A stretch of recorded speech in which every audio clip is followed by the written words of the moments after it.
Some of these thoughts people might disagree with, but I felt like I just had to share my journey of building an online business, because if it helps some of you, then that's great.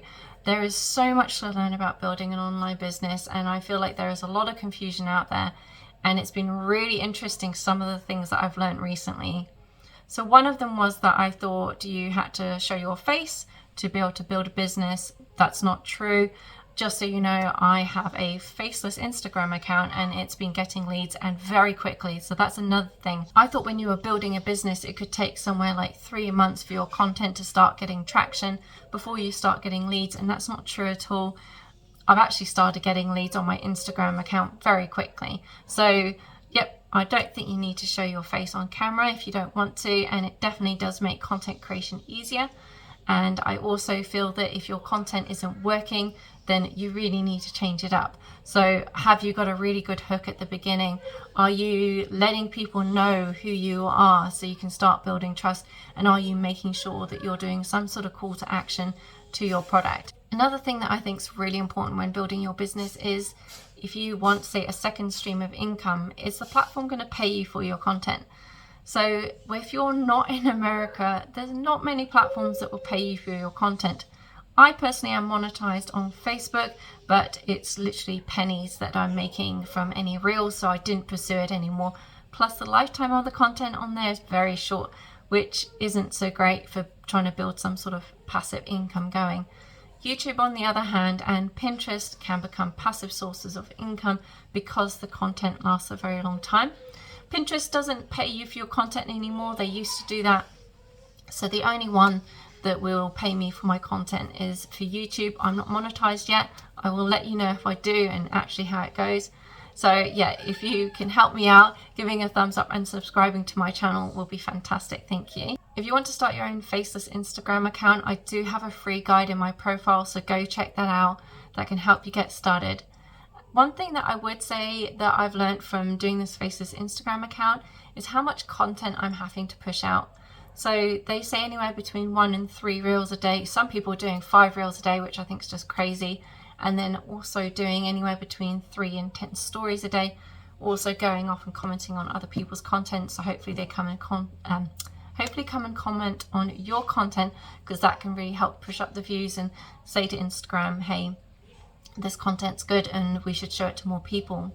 It is a lot of work, but now I can actually schedule the content in Instagram, which is making it a lot easier. Some of the tips I would give is definitely, say, writing your captions in a document and then reusing captions and editing them and stuff, because say you do one reel where it might be shown to some people, but then the next reel will be shown to completely other people.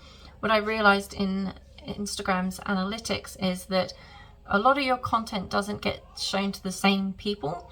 It's always pushed out to a lot of different people. So if you think of every reel that you're doing could reach new customers, so they don't know anything about you, so you still always want to have some sort of call to action or something for them to come back to you to go view your product or whatever you want from your business. I've been trying out Pinterest for a long time, and I've watched some really interesting videos actually on YouTube. And there was an interview with a guy called Tony, sorry, I don't know his last name, but he was talking about his very successful business, about that if he didn't pay for ads, his organic reach on Pinterest was really poor. And that's really interesting, because I thought, hang on, this sounds like my account. And then I just happened to see a video recently of a Pinterest manager. So a lot of the Pinterest managers don't talk about doing adverts. This one actually did, and she mentioned how she was helping a client out, and they were only getting a few hundred views a month. But once they started doing ads, their organic reach massively improved.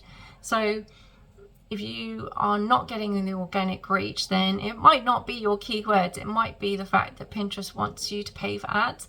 So I'm going to keep experimenting, and I'll let you guys know on this channel how I go. But it really does seem like you have to pay for ads.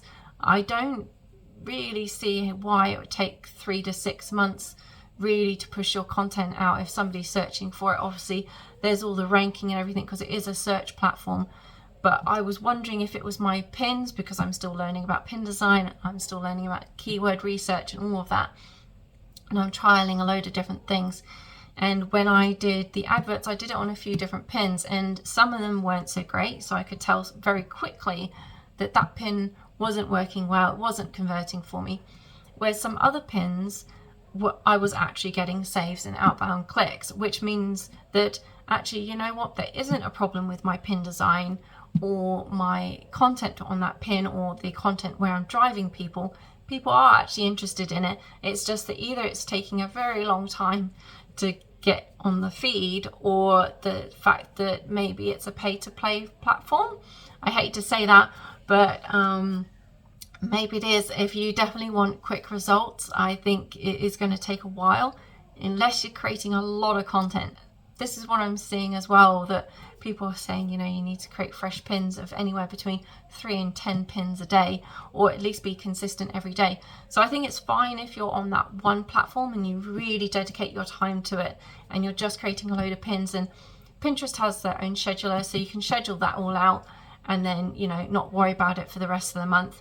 But I have created a lot of pins, and I definitely would say it's definitely the slower platform to get traction on. Definitely. I know the content's meant to last a very long time, but these are just my findings, and I thought I'd share them just in case you're really struggling with Pinterest, and maybe it'd be worth giving it a go, doing some ads just to see actually, you know, are your pins any good, and are they going to help drive traffic to, you know, whether it's your blog or your website or your product shops, whatever. I hope you found this video useful. I just wanted to share my experience of building a business online and hope that it can help you guys start your own online business. If you found this video useful, please give it a thumbs up and subscribe, as it will really help out my channel.